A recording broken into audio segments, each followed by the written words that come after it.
ഇപ്പോൾ ആപ്പിൾ ഐഫോണിൽ നമുക്ക് വേണമെന്നുണ്ടെങ്കിൽ നമ്മുടെ സിമ്മ് ലോക്ക് ആക്കാവുന്നതാണ്. അപ്പം ഈ ഒരു സിമ്മ് ലോക്ക് ആക്കുകയാണെന്നുണ്ടെങ്കിൽ ഇപ്പം വേറെ ആരെങ്കിലുമൊക്കെ നമ്മുടെ സിമ്മ് എടുത്തിട്ട് വേറെ ഒരു ഫോണിലിട്ട് യൂസ് ചെയ്യാൻ നോക്കുകയാണെന്നുണ്ടെങ്കിൽ അവർക്ക് അത് കഴിയില്ല. അവർക്ക് ഒരു പിൻ കോഡ് അടിക്കേണ്ടി വരും, എന്നാൽ മാത്രമേ വേറെ ഡിവൈസുകളിൽ യൂസ് ചെയ്യാൻ പറ്റുള്ളൂ. അപ്പം ഈ ഒരു വീഡിയോയിൽ നമ്മൾ നോക്കാൻ പോകുന്നത് ആപ്പിൾ ഐഫോൺസിൽ എങ്ങനെ നമുക്ക് നമ്മുടെ സിമ്മിന് ഒരു ലോക്ക് സെറ്റ് ചെയ്യാം എന്നുള്ളതിനെ കുറിച്ചിട്ടാണ്. അതിന് വേണ്ടിയിട്ട് സെറ്റിങ്സ് ഓപ്പൺ ചെയ്യുക. സെറ്റിങ്സ് ഓപ്പൺ ചെയ്താൽ മൊബൈൽ സർവീസ് എന്നുള്ള ഓപ്ഷൻ കാണാൻ പറ്റും, അതിൽ ക്ലിക്ക് ചെയ്യുക. ക്ലിക്ക് ചെയ്ത് താഴത്തോട്ട് സ്ക്രോൾ ചെയ്താൽ നമുക്ക് സിം പിൻ എന്നുള്ള ഓപ്ഷൻ കാണാൻ പറ്റും, അതിൽ ക്ലിക്ക് ചെയ്യുക. ക്ലിക്ക് ചെയ്യുകയാണെന്നുണ്ടെങ്കിൽ ഇത് ചിലപ്പം ഡിഫാൾട്ടായിട്ട് ഓഫ് ആയിട്ടായിരിക്കും കിടക്കുന്നുണ്ടാവുക.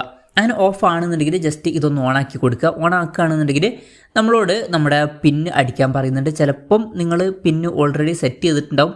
അങ്ങനെ സെറ്റ് ചെയ്തിട്ടുണ്ടെങ്കിൽ ആ ഒരു പിൻ അടിച്ചു കൊടുക്കുക. ഇനി പിൻ ഇതുവരെ സെറ്റ് ചെയ്തിട്ടില്ല എന്നുണ്ടെങ്കിൽ പുതിയൊരു പിന്ന് സെറ്റ് ചെയ്യാവുന്നതാണ്. എന്തായാലും ഞാനൊരു പിന്ന് സെറ്റ് ചെയ്തിട്ടുണ്ട്, അപ്പോൾ ഞാൻ ആ ഒരു പിന്ന് അടിച്ചു കൊടുക്കുകയാണ്. എന്നിട്ട് മുകളിൽ ഡൺ ബട്ടൺ കാണാൻ പറ്റും, അതിൽ ക്ലിക്ക് ചെയ്യുക. ക്ലിക്ക് ചെയ്യുകയാണെന്നുണ്ടെങ്കിൽ അത് ഓൺ ആവുന്നതായിരിക്കും. ഇനി ബാക്കോട്ട് പോയിട്ട് വീണ്ടും നമ്മൾ ഈ ഒരു ഓപ്ഷൻ ഓപ്പൺ ചെയ്ത് നോക്കുകയാണെന്നുണ്ടെങ്കിൽ ആ ഒരു സിം പിന്ന് ഓൺ ആയിട്ടുണ്ടാവും. അപ്പം ഇതിന് ശേഷം ഈ ഒരു സിമ്മ് വേറെ ഫോണിലൊക്കെ ഇട്ട് നോക്കുകയാണെന്നുണ്ടെങ്കിൽ ഈ ഒരു പിന്നൊക്കെ അടിച്ചു കൊടുക്കേണ്ടി വരും. അപ്പം ഇങ്ങനെ നമുക്ക് വളരെ സിമ്പിളായിട്ട് ആപ്പിൾ ഐഫോൺസിൽ നമ്മുടെ സിമ്മിന് ഒരു പിന്ന് സെറ്റ് ചെയ്യാവുന്നതാണ്. ഈ ഒരു വീഡിയോ നിങ്ങൾക്ക് യൂസ്ഫുൾ ആയി എന്ന് വിചാരിക്കുന്നു. എന്തായാലും ഈ ഒരു വീഡിയോ പറ്റിയിട്ടുള്ള നിങ്ങളുടെ ജെന്യുവൻ ആയിട്ടുള്ള അഭിപ്രായം ജസ്റ്റ് ഒന്ന് കമൻറ്റ് ചെയ്യുക. അതുപോലെ തന്നെ ഇതുപോലുള്ള വീഡിയോസ് ഇനിയും കാണാൻ താല്പര്യമുണ്ടെന്നുണ്ടെങ്കിൽ ഈ ചാനൽ സബ്സ്ക്രൈബ് ചെയ്യാവുന്നതാണ്.